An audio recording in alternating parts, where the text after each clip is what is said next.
لله وكفى وسلام على عباده الذين اصطفى أما بعد أعوذ بالله من الشيطان الرجيم بسم الله الرحمن الرحيم يريدون ليطفئوا نور الله بأفواههم والله متم نوره ولو كره الكافرون وقال النبي صلى الله عليه وسلم كل مولود يولد على الفطرة فأبواه يهودانه أو ينصرانه أو يمجسانه وقال النبي صلى الله عليه وسلم كن عالما أو متعلما أو مستمعا أو محبا ولا تكن خامسا فتهلك صدق الله العظيم وصدق رسوله النبي الكريم خوش تو ہم بھی ہیں جوانوں کی ترقی سے مگر خوش تو ہم بھی ہیں جوانوں کی ترقی سے مگر لب خندہ سے نکل جاتی ہے فریاد بھی ساتھ ہم سمجھتے تھے کہ لائے گی فراغت تعلیم ہم سمجھتے تھے کہ لائے گی فراغت تعلیم کیا خبر تھی کہ چلا آئے گا الہاد بھی ساتھ اللہ سے کرے دور تو تعلیم بھی فتنہ اللہ سے کرے دور تو تعلیم بھی فتنہ اولاد بھی املاک بھی جاگیر بھی فتنہ ناحق کے لیے اٹھے تو شمشیر بھی فتنہ ناحق کے لیے اٹھے تو شمشیر بھی فتنہ شمشیر تو کیا نعرہ تکبیر بھی فتنہ قابل قدر صدر جلسہ اور ہمارے نہایت ہی معزز و مکرم اور موقر مقرر خصوصی حضرت مولانا حافظ ندیم صدیقی صاحب صدر جمعیت العلماء مہاراشٹرا اور دیگر اسٹیج پر رونق افروز علماء اکرام اور معزز سامعین،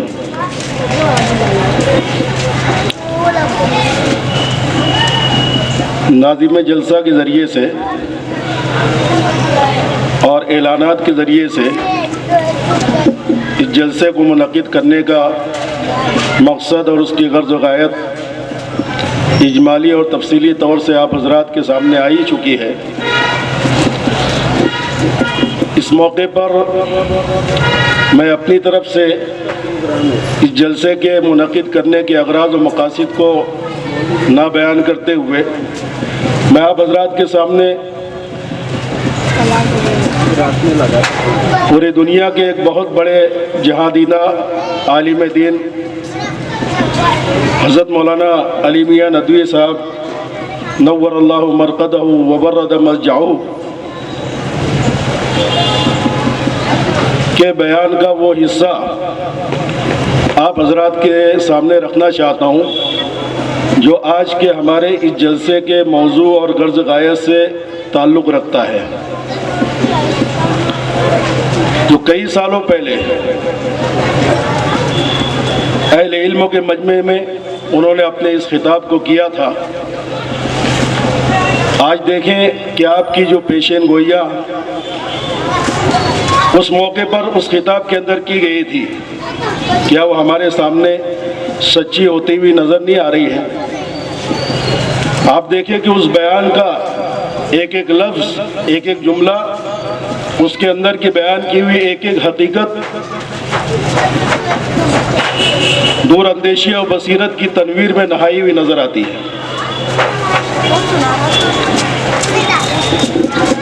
مولانا علی میاں ندوی صاحب نور اللہ مرقدہ وہ شخصیت ہے کہ پوری دنیا میں خانہ کعبہ کی چابی اور کلید صرف وہ دو لوگوں کے پاس میں تھی، ایک شیبی خاندان کے اندر اور ایک چابی خادم حرمین شریفین نے حضرت مولانا علی میاں ندوی رحمۃ اللہ علیہ کے ہاتھوں دی تھی۔ ایسی شخصیت کے عالم عرب نے ان کا لوہا مانا ہے۔ اور صرف ہندوستان نہیں بلکہ پورے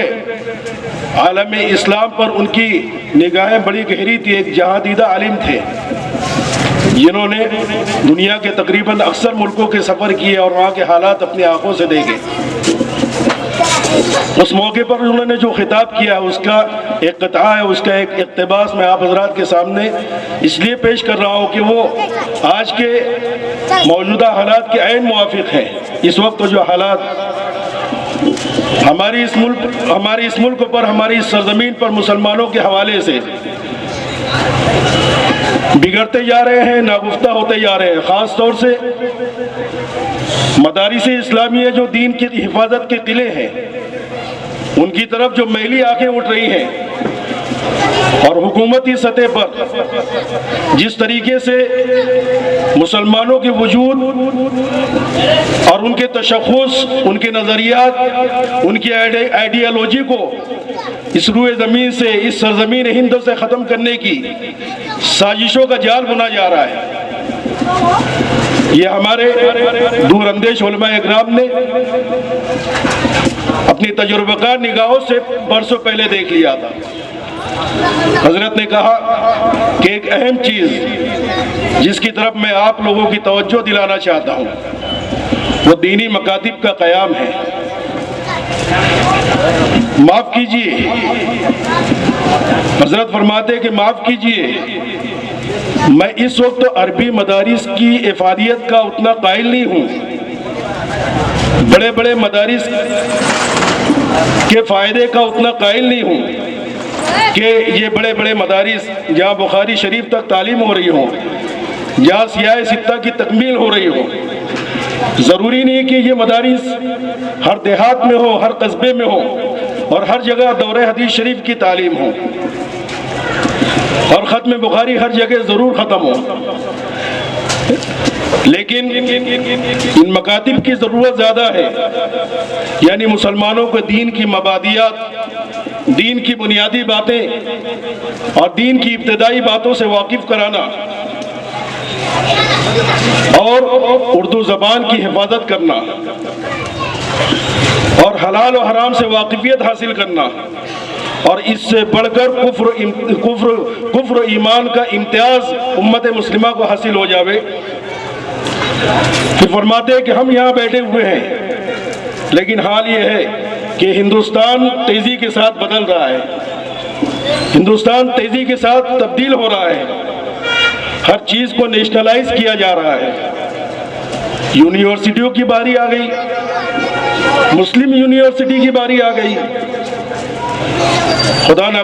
خواستہ کل ایسا ہو کہ مدارس کی باری آ سکتی ہے,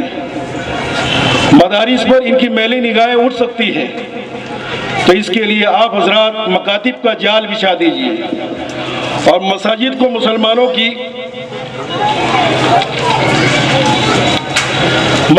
مسلمانوں کی زندگی کا مرکز بنائیے. ہر مسجد کے ساتھ ایک مکتب ہو جس کے اندر اسلام کی اور دین کی بنیادی تعلیمات کا مستحکم اور مضبوط نظام ہو. اس کی وجہ تو فرمایا کہ سب سے آخر میں انقلاب کے قدم جہاں پہنچیں گے وہ مسجدیں ہیں. اس لیے آپ ایسی جگہ اپنے مرکز بنائیے جہاں دیر میں انقلاب پہنچے, انقلاب جہاں بہت دیر میں پہنچے, اور ظاہر بات ہے کہ انقلاب کے قدم مسجدوں میں بہت دیر سے پہنچیں گے, یا انقلاب ان مسجدوں میں پہنچتے شاید قیامت آ جائے, ممکن ہے کہ موقع ہی نہ ملے. تو آپ مساجد کو اپنا مرکز بنائیے, کثرت سے مکاتب قائم کیجئے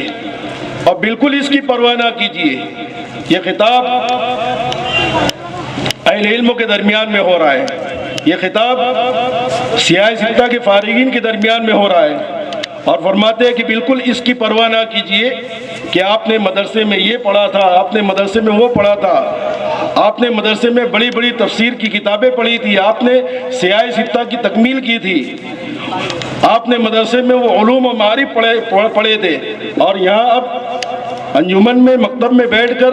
بچوں کو الف با کی تعلیم دے رہا ہوں, نورانی قاعدہ پڑھا رہا ہوں, ناظرہ قرآن صحت اور تجوید کے ساتھ پڑھا رہا ہوں, ان کو دینی تعلیم کا رسالہ پڑھا رہا ہوں, ان کو تعلیم الاسلام کے مسائل اور عقائد سے جو ہے واقف کرا رہا ہوں۔ میں نے تو مدرسے میں ہدایہ پڑھی ہے، میں تو مشکات کا بہترین مدرس بن سکتا ہوں۔ تو کہا کہ یہ خیال ہرگز دل میں نہ لائیے کہ آپ نے علم ضائع کیا، کبھی اس کا خیال نہ کیجیے۔ کیوں؟ اس لیے کہ مقصود آپ لوگوں کی محنتوں کا صرف وہ دو چیزیں ہونی چاہیے، ایک تو یہ کہ اللہ کی رضا آپ کو حاصل ہو جاوے، اور دوسرے اسلام اور دین کا تحفظ آپ کے پیش نظر ہو۔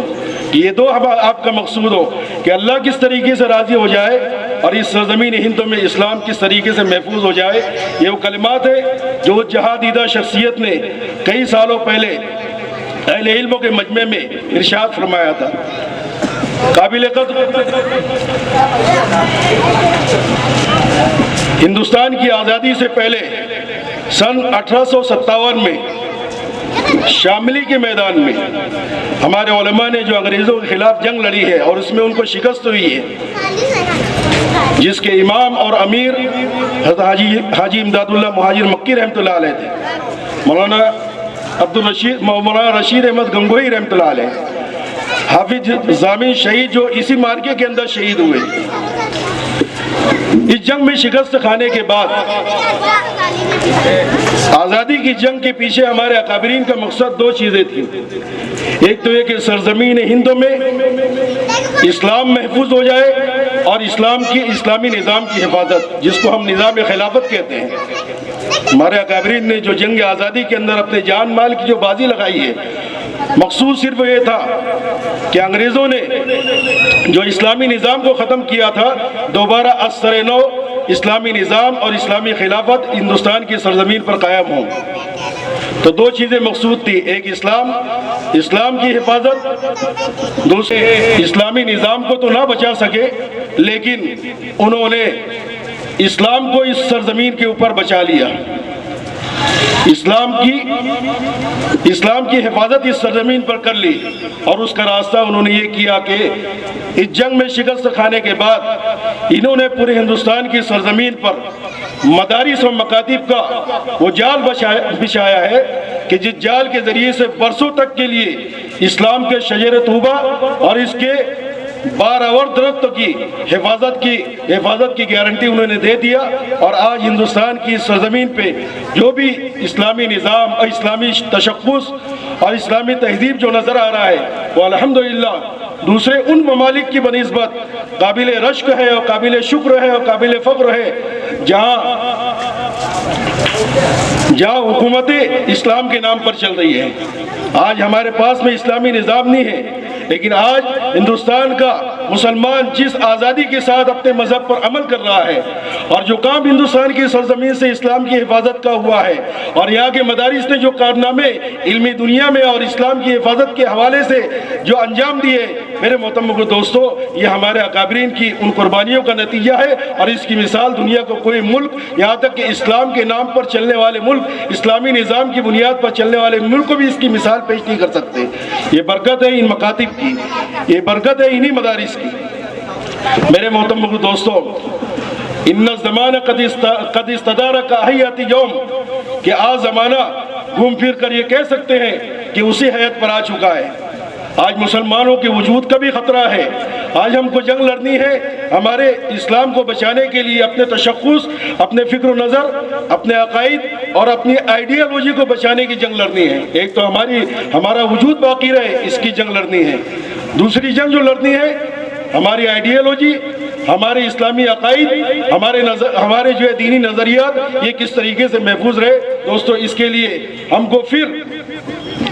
اسی نظام کا سہارا لینا پڑے گا جس نظام کا سہارا لے کر ہمارے اکابرین نے برسوں تک دین اسلام کی حفاظت کا اس سرزمین میں انتظام کر لیا تھا۔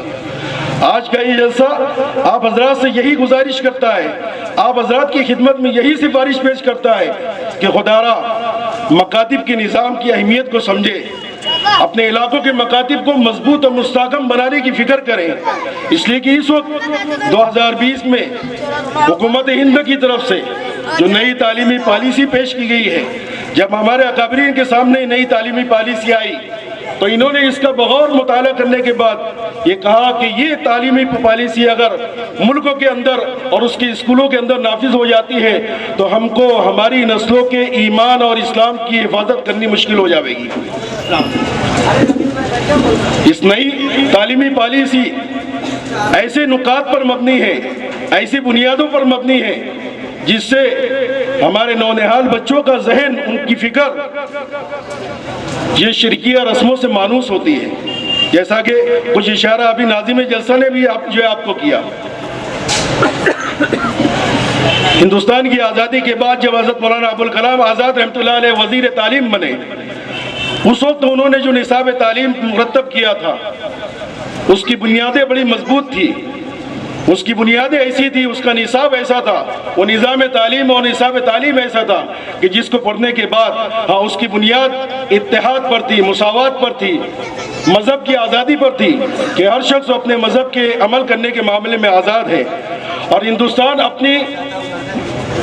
کثرت مذاہب کے باوجود، ہندوستان کی سرزمین یہ مختلف مذاہب کا مجموعہ ہے، مختلف برادریوں کا مجموعہ ہے۔ ان ساری برادریوں کے درمیان میں کس طریقے سے ہندوستان کے ہر مذہب کے ماننے والے اتحاد کا علمبردار ہو کر زندگی گزارے، یہ ذہن اس وقت کی تعلیمی پالیسی سے بنتا تھا، جس کی بنیاد مساوات تھی، مذہب پر عمل کرنے کی آزادی تھی، جس کی بنیاد اتحاد تھی، جس کی بنیاد عدم تشدد تھی، جس کی بنیاد اہنسا تھی، جس کی بنیاد امن و امان کا قیام تھا۔ چنانچہ اسکول کا طالب علم اپنے نصاب کے پڑھنے کے ساتھ ساتھ اپنے ذہن میں رواداری کے جذبات کو لے کر بڑا ہوتا تھا، آزادی، مذہب کی آزادی کی فکر کے ساتھ جو بڑا ہوتا تھا، وہ اتحاد کا پیغام علمبردار بن کر جو بڑا ہوتا تھا۔ لیکن اس وقت تو 2020 کی جو پالیسی حکومت نے تیار کی ہے، اس میں رواداری کا خاتمہ کر دیا گیا، اس کی بنیادوں میں اتحاد نہیں ہے، اس میں مذہبی تفریق کی بنیادوں کو رکھا گیا ہے، اس میں چھوت چھات کی بنیادوں کو ملحوظ رکھا گیا ہے، اس میں ایک مذہب کے اوپر زور دیا گیا ہے، اور یہ کوشش کی جا رہی ہے کہ آنے والی نئی نسل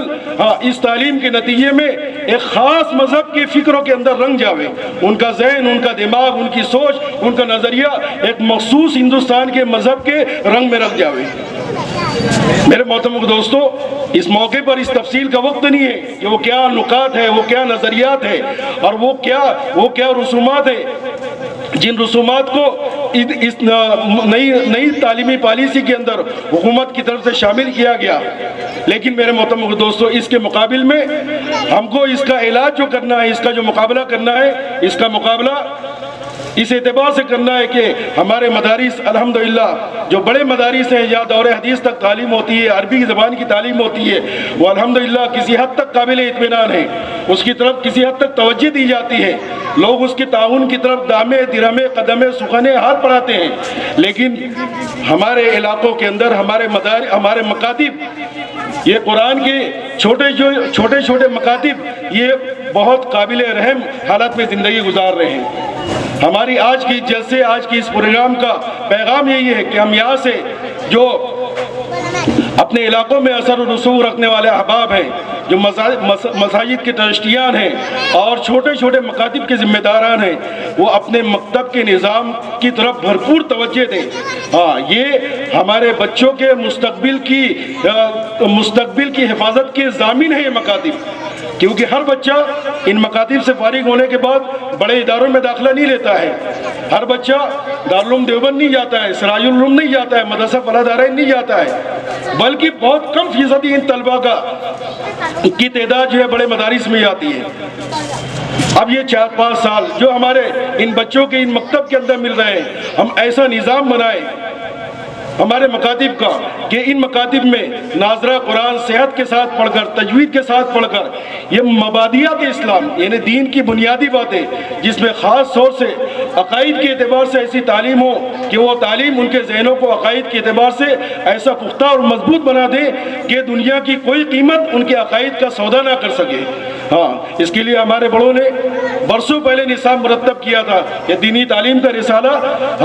اس کا مواد معمولی مواد نہیں ہے، یہ تعلیم الاسلام جس کو حضرت مفتی کفایت اللہ صاحب نے ترتیب دیا تھا، یہ ہمارے مکاتب ہی کی پڑھائی کے لیے مرتب کیا گیا تھا۔ اس کے اندر بڑی ٹھوس بنیادیں ہیں تو ہمارے بچے جو ہے قرآن پاک کے ناظرے کے ساتھ ساتھ میں اور تجوید اور صحت قرآن کے ساتھ میں آگے بڑھتے ہوئے عقائد کے اعتبار سے مضبوط ہوں، ان کو زندگی کے موٹے موٹے مسائل شرعیہ کا علم ہو، اور یہ 4-5 سال کے اندر ایسی ذہن سازی ہو جاوے کہ یہ پھر کسی بھی ماحول میں جائے، ایک کالج کے ماحول میں جائے، کسی بھی تعلیم کے ماحول میں جائے، کوئی تعلیم ان کے اسلامی ذہن کو، ان کی اسلامی سوچ کو، ان کے اسلامی آئیڈیالوجی کو متاثر نہ کر سکے۔ یہ آج کے اس جلسے کا پیغام ہے، اور میں حضرت اکبر الہ آبادی کے اس شعر کے ساتھ اس جلسے کے پیغام اور غرض و غایت کو آپ تک پہنچا رہا ہوں کہ تم شوق سے کالج میں پڑھو، پارکوں میں گھومو، تم شوق سے کالج میں پڑھو، پارکوں میں گھومو، جائز ہے غباروں میں اڑو، چرخوں پہ جھولو، بس ایک سخن بندے عاجز کی رہے یاد، بس ایک سخن بندے عاجز کی رہے یاد، اللہ کو اور اپنی حقیقت کو نہ بھولو۔ وآخر دعوانا الحمدللہ۔